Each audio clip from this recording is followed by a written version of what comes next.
Assalamualaikum warahmatullahi wabarakatuh. Waalaikumsalam warahmatullahi wabarakatuh. Bismillahirrahmanirrahim. Alhamdulillahi rabbil alamin. Wassalatu wassalamu ala asyrafil anbiya wal mursalin wa ala alihi wa ashabihi ajma'in. Subhanaka la ilma lana illa ma 'allamtana innaka antal alimul hakim. Allahumma anfa'na bima 'allamtana wa 'allimna ma yanfa'una wa zidna 'ilman nafi'a. Amma ba'd. Jamaah Masjid Raudhatul Jannah rahimakumullah, moga-moga semua kita dirahmati Allah Subhanahu wa taala. Rahmat kesehatan lahir batin, rahmat kemudahan hidup, kelancaran rezeki, dan rahmat keselamatan dunia akhirat. Amin ya rabbal alamin. Ini yang selalu saya jadikan pendahuluan. Mohon rahmat kepada Allah SWT tentang tiga hal ini. Benar-benar menjadi perhatian kita semuanya, bahwa kita ingin diri ini sehat lahir batin, ingin hidup ini mudah dalam segala wilayah kehidupan dan murah dalam hal rezeki, dan juga ingin selamat dunia dan akhirat. Hadirin hadirat rahimakumullah, saya salut dan kagum dengan Masjid Raudhatul Jannah. Masjid di perumahan umumnya itu enggak gitu ramai.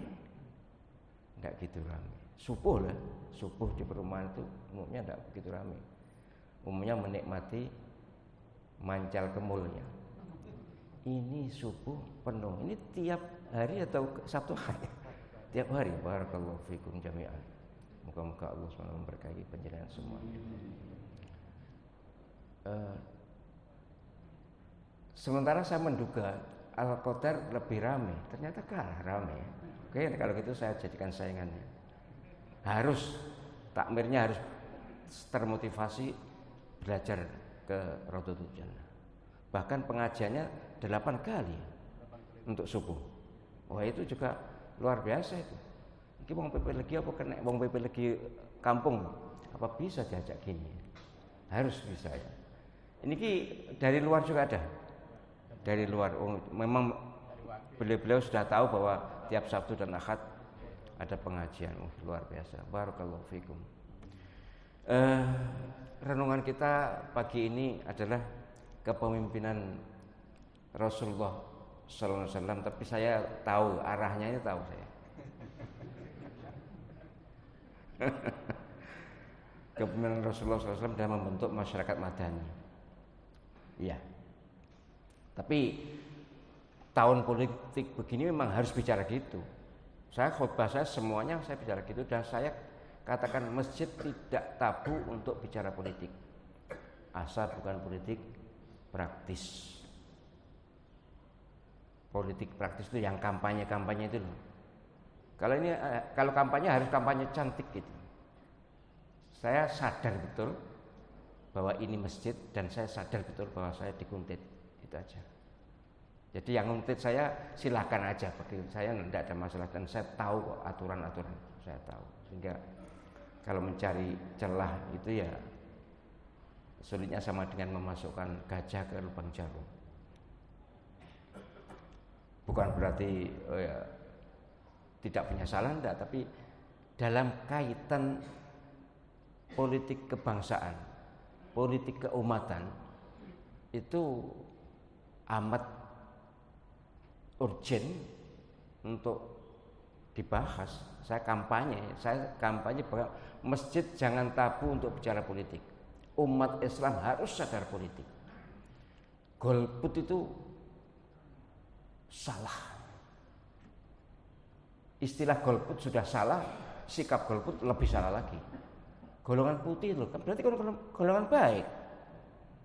Umat Islam andai kata buta politik, tidak mau politik, apa tidak celaka? 12. Jadi itu golbrok, itu menurut saya, golongan bobrok.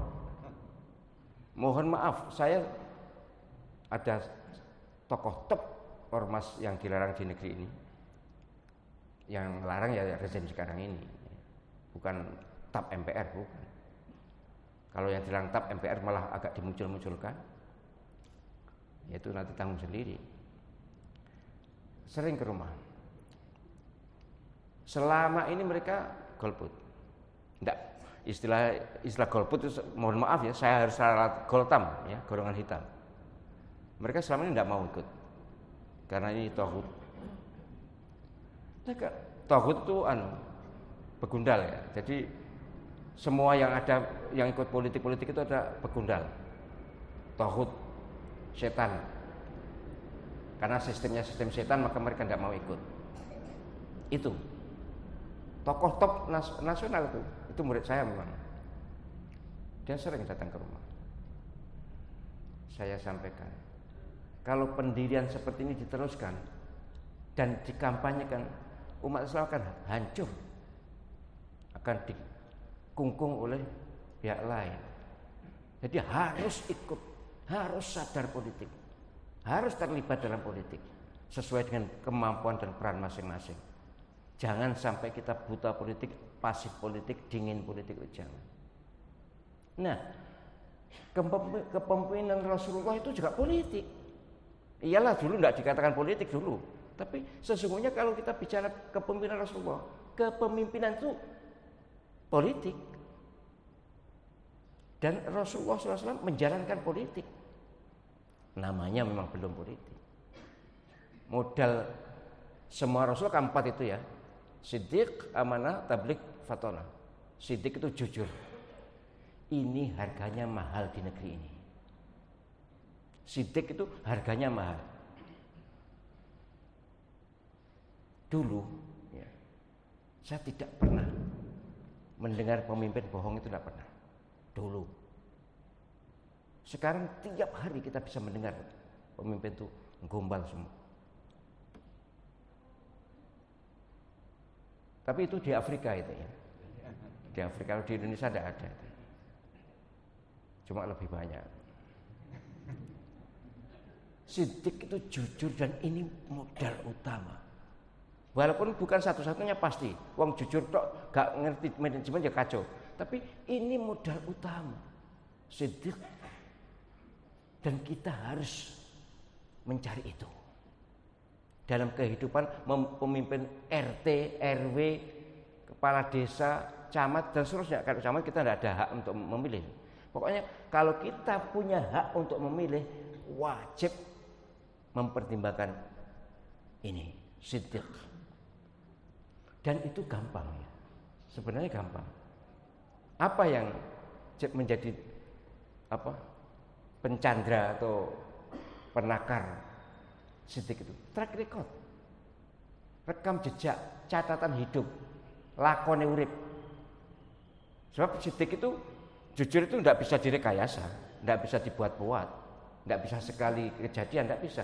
Harus dalam kepanjangan perjalanan hidup. Ini satu. Amanah, wah ini. Amanah itu dapat bertanggung jawab.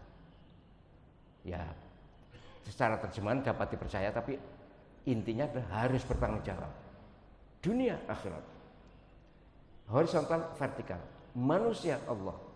Amanatnya itu bukan hanya sekedar dapat dipercaya tentang tugas, tentang manajemen. Oke, yes itu ya. Tapi bagi kita umat Islam, kata amanat itu terjemahnya adalah double track.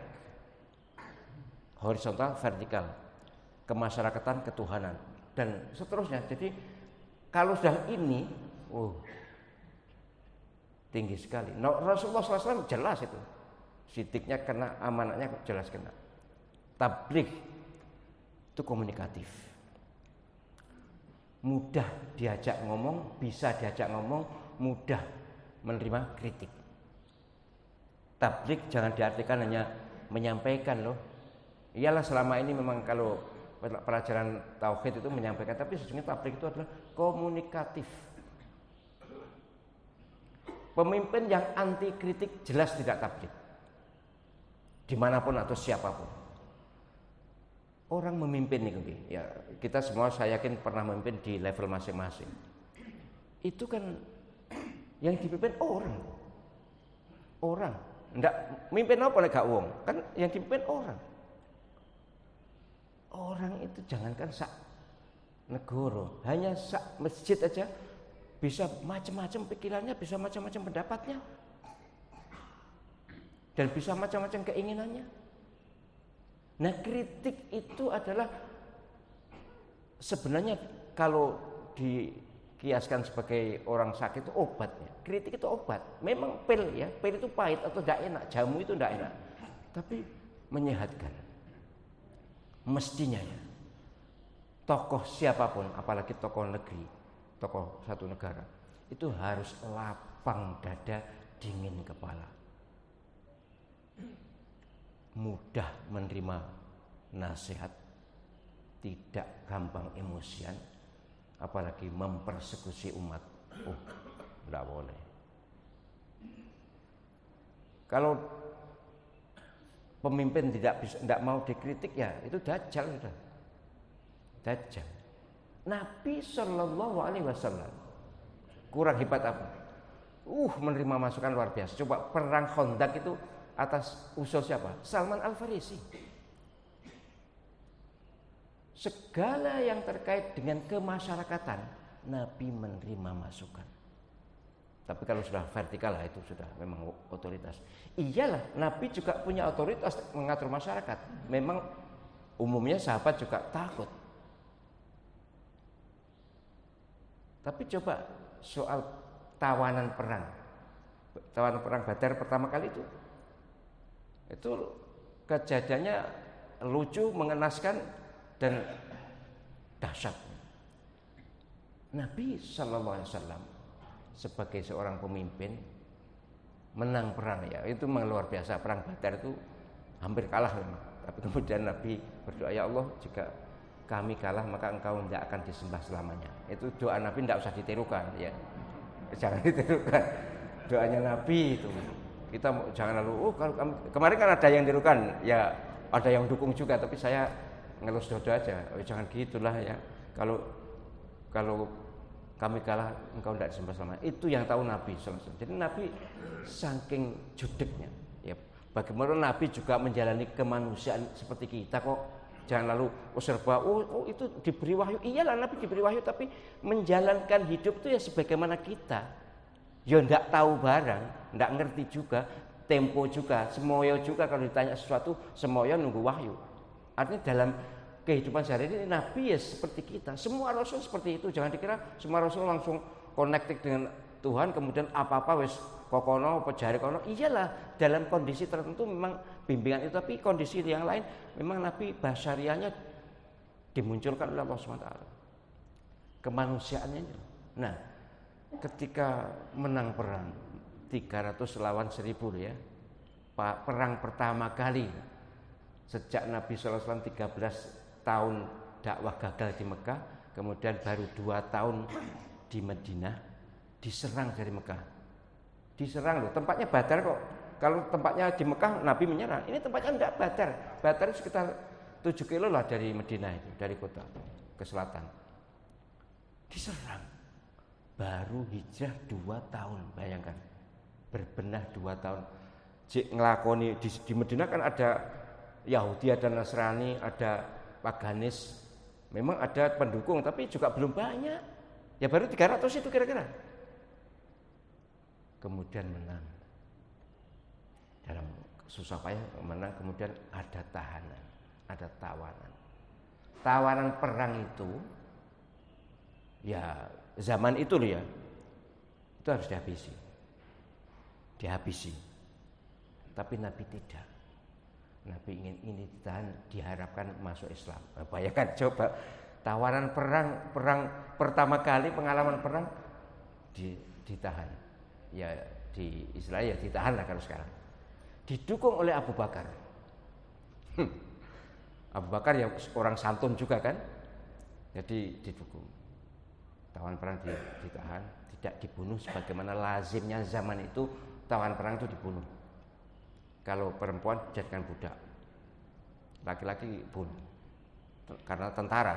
Kalau laki-laki penduduk jadi budak. Sayyidina Umar tidak setuju. Tidak setuju. Karena Sayyidina Umar kan memang orangnya perkasa begitu ya, keras. Kemudian turun wahyu menegur Nabi, maka Nabi anyakun asra kata yusra fil ardi, surat at-taubah. Surat Al-Anfal 67. Jadi tidak layak Nabi sekarang punya tawanan, tidak layak. Andai kata kamu ngotot seperti itu, maka azab Allah akan turun. Itu nangis langsung Nabi. Nabi nangis. Sayyidina Umar nangis, Sayyidina Abu Bakar nangis. Karena andai salah keputusan akan mendapatkan hukuman dari Allah SWT. Maka kemudian Sayyidina Umar datang ya. Setelah rundingan itu kan Sayyidina Umar pergi. Kemudian datang balik kok nangis. Ternyata keputusan Sayyidina Umar yang benar. Maka Nabi bersabda, andai kata setelah saya ada Nabi, maka Umar Nabi itu. Tapi setelah saya tidak ada Nabi. Itu hadis sangat populer. Maka jika ada orang ngaku Nabi, jelas sesat itu. Baik. Dalam hal kemasyarakatan, Nabi menerima kritik. Tabligh itu begitu, menerima masukan, menerima nasihat. Baik, kemudian fatona, siddiq, amanah, tabligh, fatona. Fatona itu cerdas. Memang kalau sudah cerdas, soal kecerdasan Nabi luar biasa. Nabi itu santun tapi tidak pelongo-pelongo. Jangan ketawa ya. Masa kata pelongo-pelongo, tidak menghina siapapun kan, saya juga tak menyebut nama kok. Tapi benar lebih tahu daripada saya kayaknya ya. Maksud saya gini loh. Jadi pemimpin itu harus cerdas, kreatif, banyak gagasan. Dan Nabi luar biasa. Saya sampai terkagum-kagum. Masya Allah. Memang Nabi sih. Ya dapat wahyu iya, tapi Nabi juga manusia gitu loh. Panjenengan kalau membaca hadis itu segala lapangan kehidupan ada di hadis. Kena dirujuk gitu. Panjenengan punya kejadian apapun nanti bisa dicarikan hadisnya. Kalau sekarang tidak bisa ya karena tidak tahu hadisnya aja. Kalau tahu, luar biasa Masya Allah. Saya punya 71 kitab hadis. Itu berisi puluhan ribu hadis. Baik yang sahih tentu, kemudian yang hasan, yang baik, kemudian yang dhaif, yang lemah. Ada semuanya. Artinya kehidupan Nabi terekam secara baik di saat belum ada tulis menulis secara bagus. Belum ada gini, gini gampang guys. Kabeh masuk HP. Dulu tidak ada HP. Kertas juga belum ada. Tapi kehidupan Nabi SAW tercatat dan teriwayatkan secara baik. Bahkan ada seorang peneliti barat, tidak ada dokumentasi lebih baik dari hadis. Karena hadis itu ada teksnya, kemudian iki sapa sing ngomong. Sandure sapa? Sandure sapa teko Nabi. 8 generasi, bayangkan. Kalau sekarang kita buyut wis gak ero pisan. Jenenge buyut mungkin belum tahu, kita juga tidak tahu, apalagi kata-kata buyut. Ini enggak. Semua hadis itu 7 atau 8 generasi. Tiap generasi sekitar 40 tahun. Jadi baru sekitar 300 tahun teriwayatkan, tapi didokumentasikan secara baik. Ketika saya membaca kitab Tahdzibut Tahdzib, itu biografi semua ribuan perawi. Itu menurut saya kitab paling dahsyat di dunia ini. Itu semua nama perawi itu tertulis sampai keturunannya, kemudian kehidupan sehari-hari. Ngeri. Itu yang meriwayatkan hadis ada di situ. Nama Abdullah itu ratusan itu. Nanti bin siapa, rumahnya mana, kebiasaan apa, dan seterusnya. Luar biasa. Dan itu saya ketika diskusi dengan Pak Quraisyab, apa bisa ya dipercaya ini? Saya mohon maaf saking kagumnya saya pada kitab Tahdzibut Tahdzib itu, periwayat hadis itu. Saya tanya pada Pak Quraisyab, apa bisa ya dipercaya?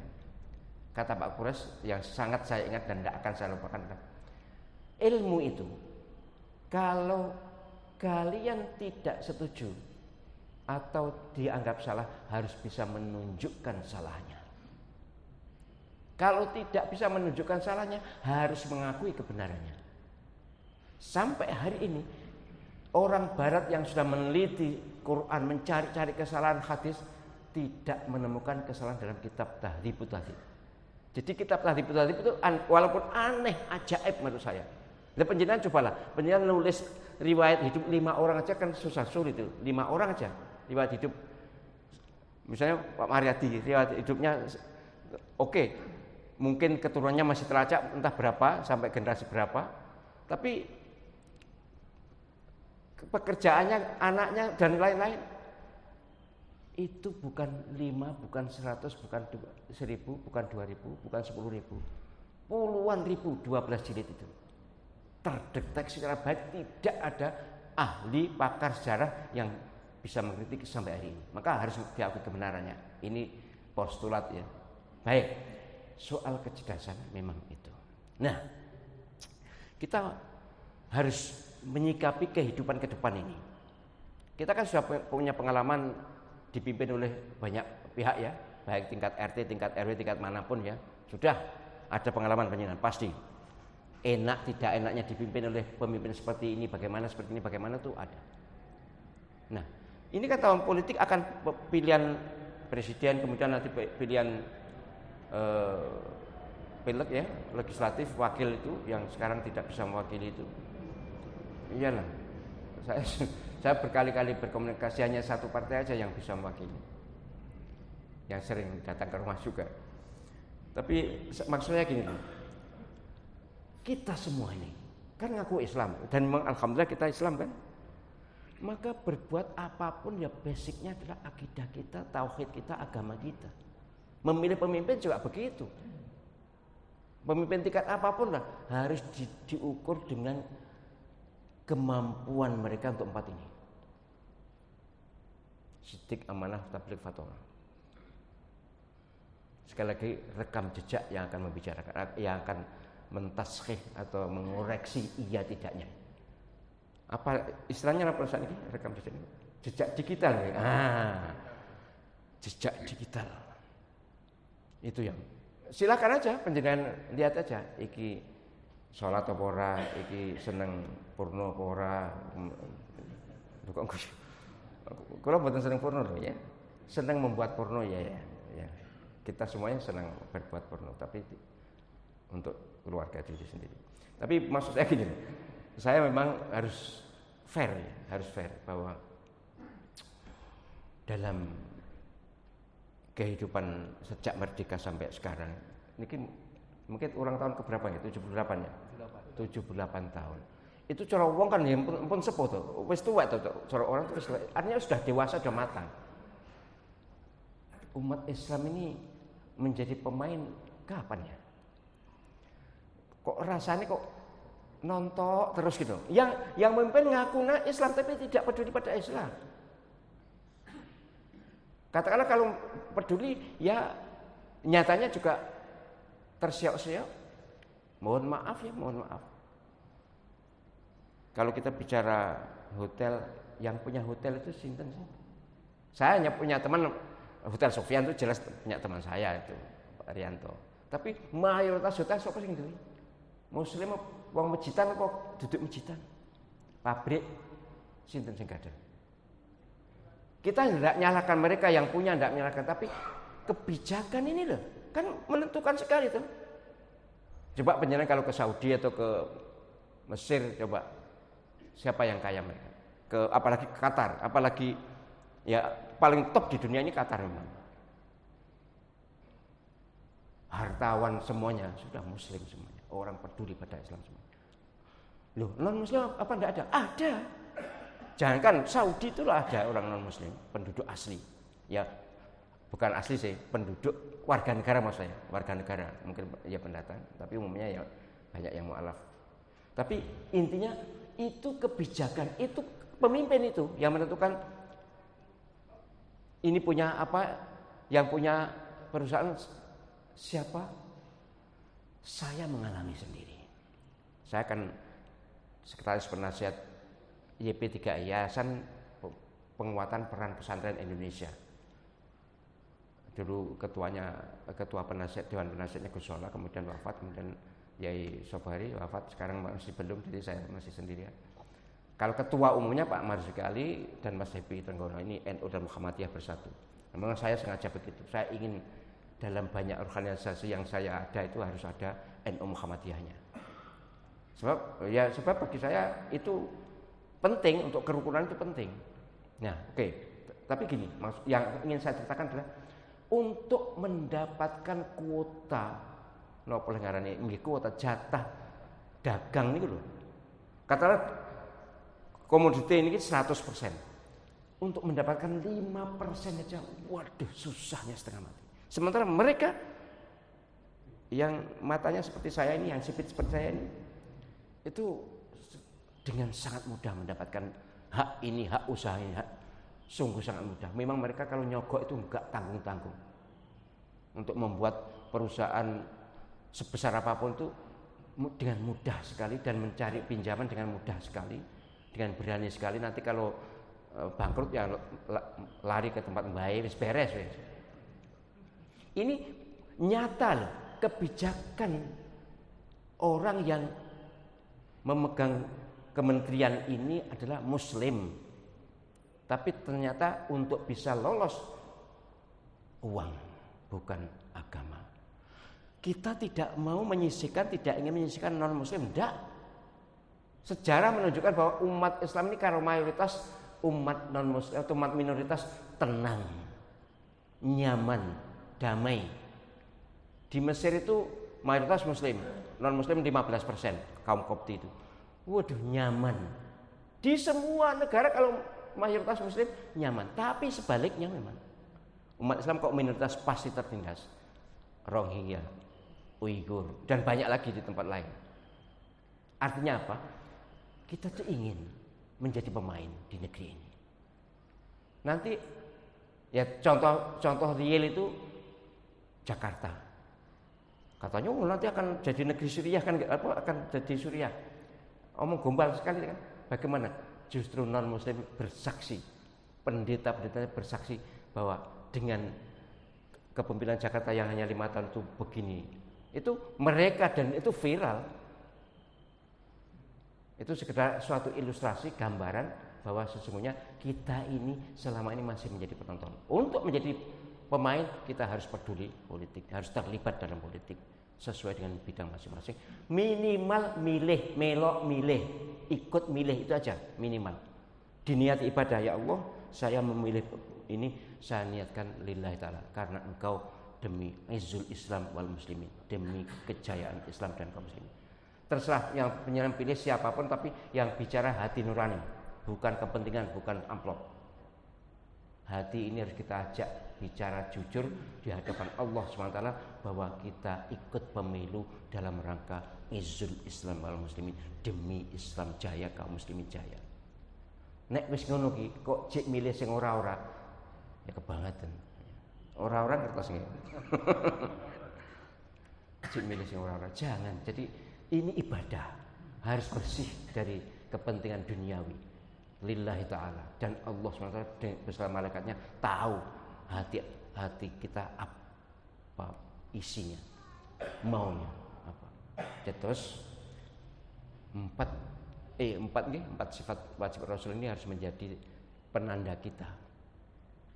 Nah, nanti bagi mereka untuk mengukur 4 ini rekam jejak, jejak di kita. Untuk mengetahui 4 itu jujur, bertanggung jawab, komunikatif, kreatif. Untuk orang ini memenuhi 4 atau tidak, ini rekam jejaknya. Nek di rodok didik rodok suwe, ketika orang ini menjadi pemimpin, berhasil atau tidak, apa kelakuannya, kan sekarang sudah rekam jejak. Sekarang itu netizen, masya Allah. Netizen tuh yang paling berkuasa di atas bumi ini sekarang adalah netizen ya. Semua gerakan pembangunan misalnya jalan rusak di Lampung itu ya karena netizen kan. Semua sekarang gitu kok. Umur pensiun nggak jadi sekian itu karena kritik netizen. Baik, kembali ke sini soal kepemimpinan Nabi Muhammad SAW. Nabi SAW itu merangkul. Di Madinah membuat traktat Madinah kan, Mitsaq Madinah itu, Madinah Charter, piagam Madinah. Padahal Nabi jelas punya Al-Quran, punya hadis, jelas ada wahyu. Tapi Nabi demi merangkul semuanya ini membuat Mitsaq Madinah atau Madinah Charter atau piagam Madinah, isinya 47 pasal. Kalau UUD 45 berapa? 37 gitu. 37. Kalau Mitsaq Madinah itu 47. Intinya ngerangkul semuanya. Ini juga sering saya sampaikan pada teman-teman yang sering berkunjung ke rumah saya itu. Jangan alergi kata Pancasila. Jangan alergi kata UUD 45. Itu yang menerorkan para ulama kita. NU ada di situ, Muhammadiyah juga ada di situ. Kemudian nasionalis ada di situ, non muslim ada satu. Artinya untuk yang memutuskan itu loh, tim 9 itu. Artinya apa?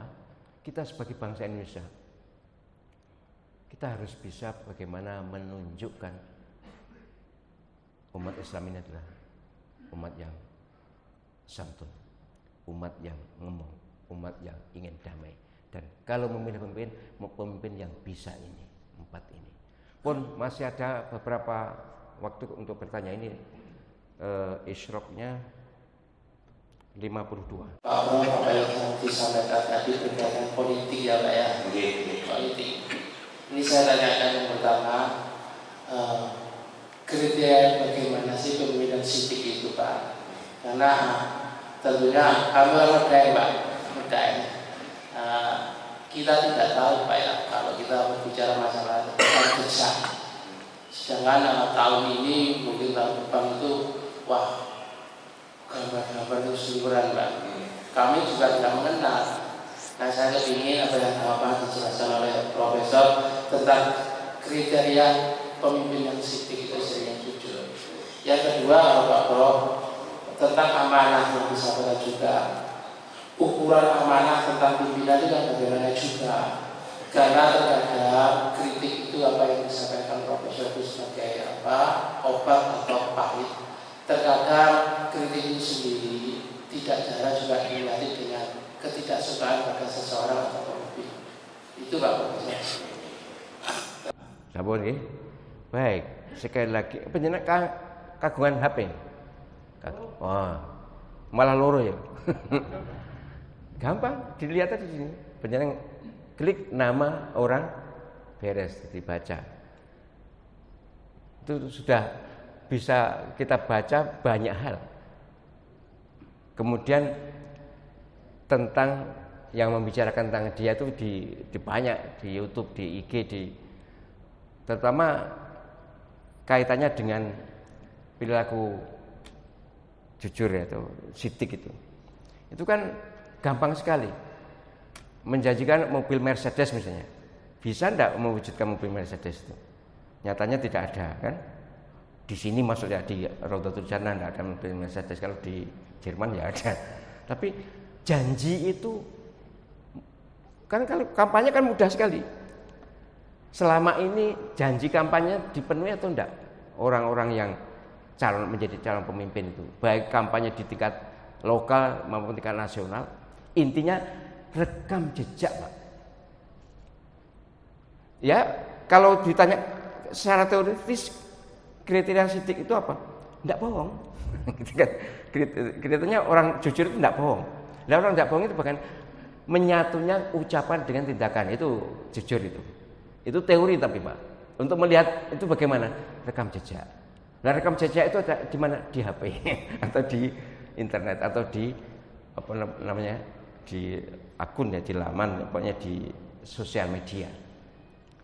Amanah juga gitu, tanggung jawab itu kan orang yang ingin menjadi pemimpin kan minimal pernah menjadi pemimpin tingkat lokal, katakanlah, atau menjadi gubernur, atau menjadi bupati, atau menjadi kepala desa, kan bisa dilihat bagaimana waktu menjadi kepala desa kemarin.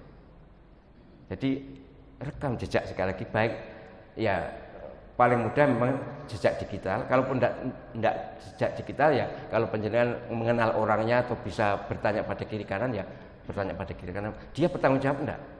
Dia bisa ngopeni rakyatnya enggak? Rakyat yang dipimpin di desa itu misalnya. Nah, kalau di gubernur di provinsi ya di gubernur itu bagaimana? Ya saya baru saja dari Pati, saya ceramah di Pati. Hampir tidak ada jalan yang tidak berlubang.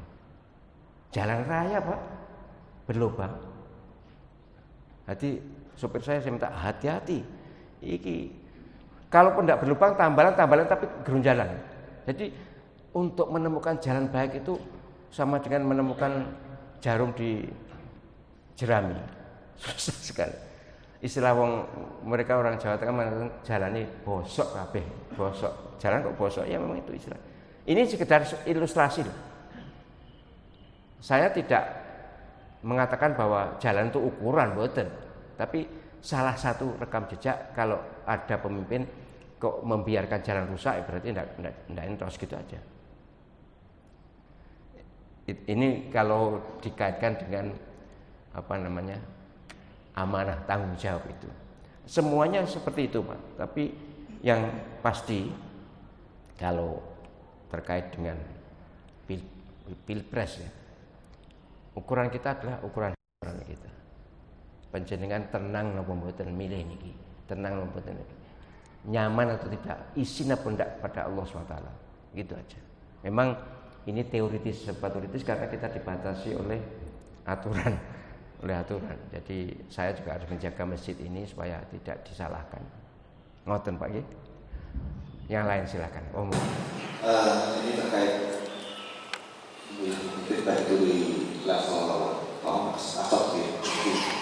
Kita akan memilih individu sendiri. Ya, kenyataannya itu kan selama ini ternyata kan ada kekuatan besar di balik individu. Kira-kira gimana Ustaz untuk menyikapi itu Ustaz? Betul. Ini memang menjadi pemikiran kami bersama, tapi saya bersyukur kepada Allah SWT bahwa untuk pemilu 2024 yang diharapkan, yang dikatakan akan merupakan hidup matinya umat Islam, gitu istilahnya ya. Dalam rapat-rapat kami secara terbatas, ini menentukan urip matine wong Islam Indonesia. Maka satu ormas, saya tidak usah menyebut yang tidak enak ya, itu mengadakan training pelatihan saksi gratis. Jadi nanti memang partai-partai itu ada saksi, pasti mereka ada saksi. Yang paling berat kan itu tuh. Yang paling berat itu soal saksi. Berat bayarin untuk partai, ya, bayar sekian ratus ribu saksi. Nah itu nanti ada saksi gratis berjenjang. Seluruh digerakkan untuk mendukung saksi resmi ini. Dan akan diawasi semua jenjang. Andai kata ada data yang diubah pasti ketahuan. Satu. Yang kedua, kan ada tuh partai yang dulu tahu bagaimana pemilu yang lalu. Ada yang sekarang jelas berbeda. Jadi mereka punya pengalaman di mana titik-titik kecurangannya. Bagaimana bentuk kecurangan itu sudah diketahui. Maka sangat ditakuti orang ini. Beliau ini sangat ditakuti oleh mereka yang ingin curang karena sudah tahu rahasia apa yang ada dalam kecurangan pemilu sebelumnya. Ya pemilu sebelumnya itu ya tidak harus tahun lalu kan, bisa tahun-tahun sebelumnya kan. Artinya ini modal Pak. Saya sangat berharap kita semuanya juga begitu. Ya di tiap TPS nanti kita hanya minta jujur aja kok. Soal yang menang siapa terserah, pokoknya jujur dan adil tentu ya. Mengumumkannya juga harus fair di depan, jangan sembunyi-sembunyi. Pokoknya segalanya itu satu. Yang kedua, bagaimanapun kita punya Allah SWT. Ya saya sering katakan gitu dalam hati menghibur diri. Gusti Allah ora sare. Ada saatnya Allah SWT membiarkan umat ini untuk berusaha untuk berjibaku. Tapi ada saatnya nasrum minallah wa fathun qarib. Kalau sudah kenemen, sudah zalim itu keterlaluan. Dalam sejarah semua dibuktikan oleh Allah SWT bahwa kalau ada suatu masyarakat sudah pemimpinnya sudah zalim, maka Allah turun tangan. Itu cobalah panjenengan bayangkan tuh. Masuk akalkah Musa Fir'aun bisa kalah? Masuk akalkah Namrud bisa kalah? Dan banyaklah tokoh-tokoh zalim itu. Itu karena Allah SWT turun tangan. Dan ayatnya banyak kalau soal Allah SWT orang zalim itu berhadapan dengan Allah SWT itu banyak ayatnya. Nah, saya justru itu yang menjadi andalan hiburan saya bahwa Gusti Allah tidak sahih. Allah SWT tidak akan membiarkan umat Islam. Ya sama dengan waktu perang Badar itulah ya. Maka kita selain usaha maksimal seperti yang saya sebutkan tadi, maka juga kita harus banyak zikir, banyak munajat, mendekatkan diri pada Allah SWT, mohon pertolongan Allah SWT. Jika ya, ini mepetnya gini, mepet pol wis ngetop.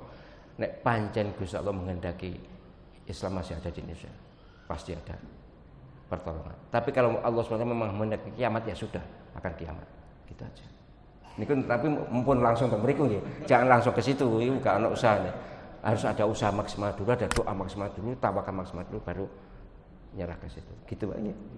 Saya enggak pernah pesimis kalau soal itu. Enggak, kita punya orang. Nah, ini terbit kurang masih 10 menit lagi. Umat Islam ini harus berpolitik. Ya, kalau tidak umat Islam ini akan hancur. Nah, kalau semua disampaikan di masjid-masjid, karena umat Islam itu adalah sering jamaah di masjid dan mengadakan pengajian-pengajian. Sementara para pribadi orang-orang Islam yang ke masjid itu, arah politik itu berbeda-beda. Apa ini tidak mengatakan sebagaimana Allah mengatakan wa'tasimu bihablillah jami'an wa la tafarraqu. Janganlah engkau berpecah belah, berpegang teguh kepada Allah. Nah, apakah kalau disampaikan di masjid seperti itu, apa itu tidak menjadikan perpecahan di antara umat ini? Karena arah politiknya mereka berbeda-beda. Nah, bagaimana kalau menyampaikan agar supaya mereka itu bersatu dan kita menjadi pemain, sehingga kebijakan-kebijakan itu sangat-sangat tidak merugikan terhadap umat Islam. Saya rasa itu yang bisa saya tanyakan. Terima kasih. Sampaikanlah seperti yang saya sampaikan. Enak sih. Jadi nyampaikannya seperti saya tadi. Tidak ada yang pihak yang tersudutkan, tapi arahnya jelas. Itu kemarin juga gitu, saya di Cengho, kemudian di banyak tempat saya di Ponorogo. Saya sampaikan seperti ini. Netral tapi mengarah. Nanti pertanyaannya gimana? Iya kalau ngerti Ustaz, kalau tidak ngerti ya ini masalah. Bagi yang tidak ngerti harus ada pendekatan personal dan panjenengan harus punya. Semua panjenengan ini harus punya partner. Gamane duwe doro nek nggawa niku napa jenenge? Manuk bandang. Panjenengan harus bisa bandang. Kalau panjenengan tahu ada orang tetangga panjenengan atau teman panjenengan yang beda arahnya, cobalah didekati. Tapi nek wis gak iso ya wis menjadi bagian dari manuk emprit atau cicak. Dalam mana dibakarnya Nabi Ibrahim kan gitu kan.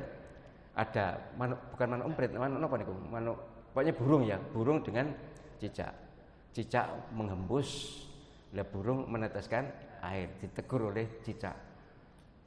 Apa gunanya air, api sekian besar kok kamu hanya air, tidak ada gunanya. Soal gunanya terserah, tapi yang jelas saya punya bukti kepada Allah SWT bahwa saya peduli pada Nabi Ibrahim. Coba itu jadi aji burung apa Pak? Niku burung kenari apa burung nggih? Ya pokoknya manuk cilik, manuk emprit gamane. Manuk emprit. Itu kita harus berbuat seperti itu. Jadi saya berharap panjenengan juga iso bandang. Satu orang satu kan lumayan. Intinya kalau perbedaan memang tidak bisa dipaksakan untuk sama, tetapi penyadaran religius, penyadaran agama. Kalau orang ke masjid saya yakin mudah disentuh hatinya. Berbeda dengan orang yang tidak pernah ke masjid. Kalau orang sergap ke masjid insya Allah mudah disentuh hatinya dan Ya soal ada perbedaan sekarang pun keras ini, perbedaan sekarang ini sudah mengerucut pada dua tokoh itu ya. Sama muslim ya. Tapi ya sudahlah, sekali lagi, satu kita harus optimis, dua kita harus bertindak maksimal, tiga tawakal total bahwa Gusti Allah ora sae. Masih ada waktu, silakan. Belum isyraq, soalnya kita kan nunggu isyraq iman-iman kalau enggak. Ya, Mas. Terima kasih atas kesempatan yang diberikan. Saya Rusmin ingin menanyakan apakah ada contoh dari Rasulullah ketika akan meninggal, misalnya kayak kata yang sekarang itu cawe-cawe. Terima kasih. Assalamualaikum. Baik. Cawe-cawenya orang baik dan orang adil diharapkan. Adil ya. Tapi nek cawe-cawenya orang zalim ya jangan. Terserah penjelasan memaknai apa, tapi yang jelas orang itu kalau adil, kalaupun cawe-cawe adalah demi kebaikan untuk semuanya. Tapi kalau zalim, kalau cawe-cawe demi dirinya.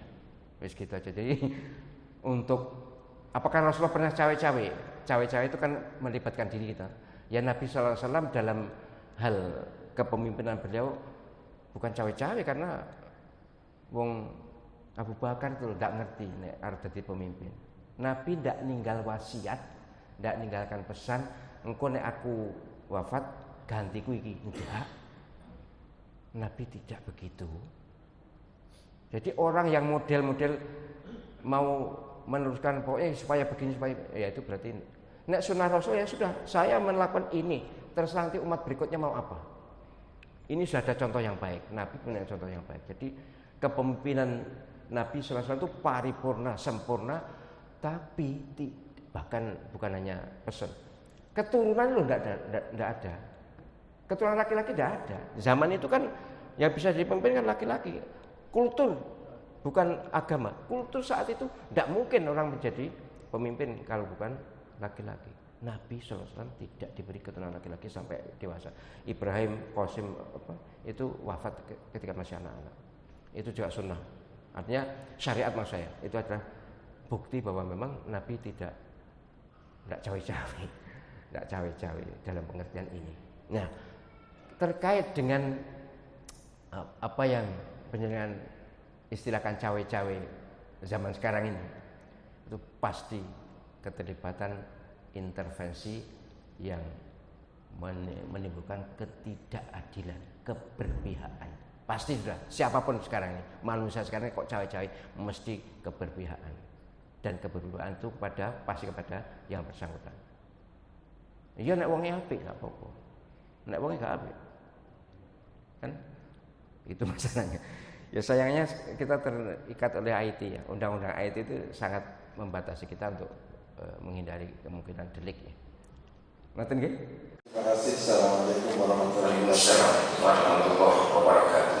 Ustaz, ada sebuah hadis yang menyatakan bahwa pada nanti di ujung umatku seperti buih di lautan yang tidak punya bisa dihantam begitu saja oleh kekuatan-kekuatan lain. Dan tentang hadis itu, apakah kita sekarang, kondisi sekarang itu pada mendekati apa yang pernah disabdakan Rasulullah SAW? Karena sepertinya seperti itu, banyak umat Islam tapi tidak seperti buih yang diumpamakan itu. Terima kasih. Jadi mengapa seperti itu? Lanjutannya gitu. Jadi hadis itu kemudian ada yang bertanya, hubbud dunya wa karahiyatul maut. Cinta dunia bukan berarti kita tidak harus benci dunia, enggak. Tapi cinta dunia itu matrek kedunian, itu namanya cinta dunia itu. Wa atharul hayatad dunya kalau dalam Al-Qur'an itu atharul hayat. Jadi hidupnya untuk dunia, hedonistik. Karahiyatul maut, takut mati itu enggak mau berjihad. Enggak mau berjuang, itu orang dianggap takut mati. Apa istilahnya adalah orang yang takut mati, bukan lalu kita harus nantang mati, enggak, tapi kita harus berani berjibaku berjuang. Nah, apa orang Indonesia ya, kalau saya lihat umat Islam, komunitas-komunitas Islam yang paling parah memang Indonesia. Lah mayoritas kok dikerjain, mayoritas kok dikadrun-kadrunkan, mayoritas kok disebut politik identitas ya. Mohon maaf ya, istilah politik identitas itu adalah kebodohan bahasa dan istilah. Jadi kita semuanya pakai identitas kok. Partai itu identitas kok. Ormas itu identitas. Orang ini loh identitas kok. Tidak boleh politik identitas maksudnya apa? Nah Islam gak boleh gitu aja. Hanya itu aja. Nanti kalau non Muslim berarti bukan identitas. Tidak. Di semua negara, di Eropa, di Amerika itu loh identitas. Jadi ini bodoh ya, yang membuat istilah politik identitas. Jadi harus pakai identitas, oke. Tapi yang jelas kalau dilihat dari gejalanya, memang Indonesia umat Islam yang paling lemah. Malaysia aja ya, hanya berapa 55% kan Malaysia itu Muslimnya.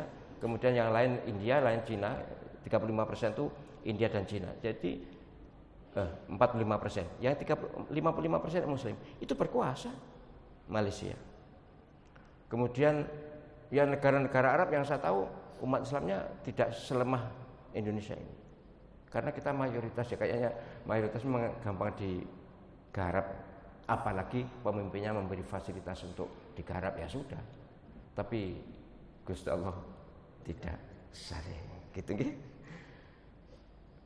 Baik Bapak-bapak, Ibu-ibu rahimakumullah, kita berharap, kita bermohon, saya berharap pada penjenengan dan kita bermohon kepada Allah SWT, moga-moga umat Islam Indonesia bisa mengakhiri kehidupan dunia ini seperti yang disinggung oleh Nabi SAW, bahwa nanti di ujung kehidupan, di akhir zaman akan ada umat Islam dari timur yang memimpin dunia. Timur itu mana kira-kira ya? Ya kayaknya Indonesia kayaknya. Mudah-mudahan, moga-moga. Dan saya optimis jika 2024 kita berhasil mendapatkan pertolongan Allah SWT, maka insya Allah dari timur. Saya melihat gejalanya bahwa di negara-negara Arab calon pemimpin Indonesia itu sudah dilulukan, ngertos dilulukan ya. Ini ngatasi orang Indonesia ngapunten ya, saya kan lama di Arab, saya tahu wong Arab nek karo wong Indonesia tuh sampah wis. Noleh gak patek gelem. Jadi teman-teman banyak akhirnya ngaku Malaysia. Ini terus terang ya, teman-teman, Malaysia masih punya harga diri. Indonesia dilecehkan. Ya karena banyak TKW, kemudian banyak ya macam-macam lah beritanya enggak enak. Tapi akhir-akhir ini kan enggak. Seorang figur yang sudah enggak punya jabatan apa-apa, kemudian ke negara Arab dihormati melebihi dari orang yang punya jabatan. Itu penjelasan setuju atau tidak setuju, milih atau tidak milih, saya mengatakan apa adanya. Maka jika kita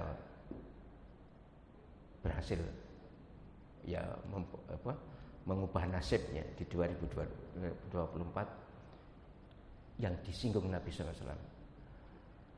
Tapi 9 tahun, berkuasanya 9 tahun. Wallahu alam nanti apa mungkin 10 tahun ya, sekitar 9 tahun kan, angka 9 kan juga relatif ya.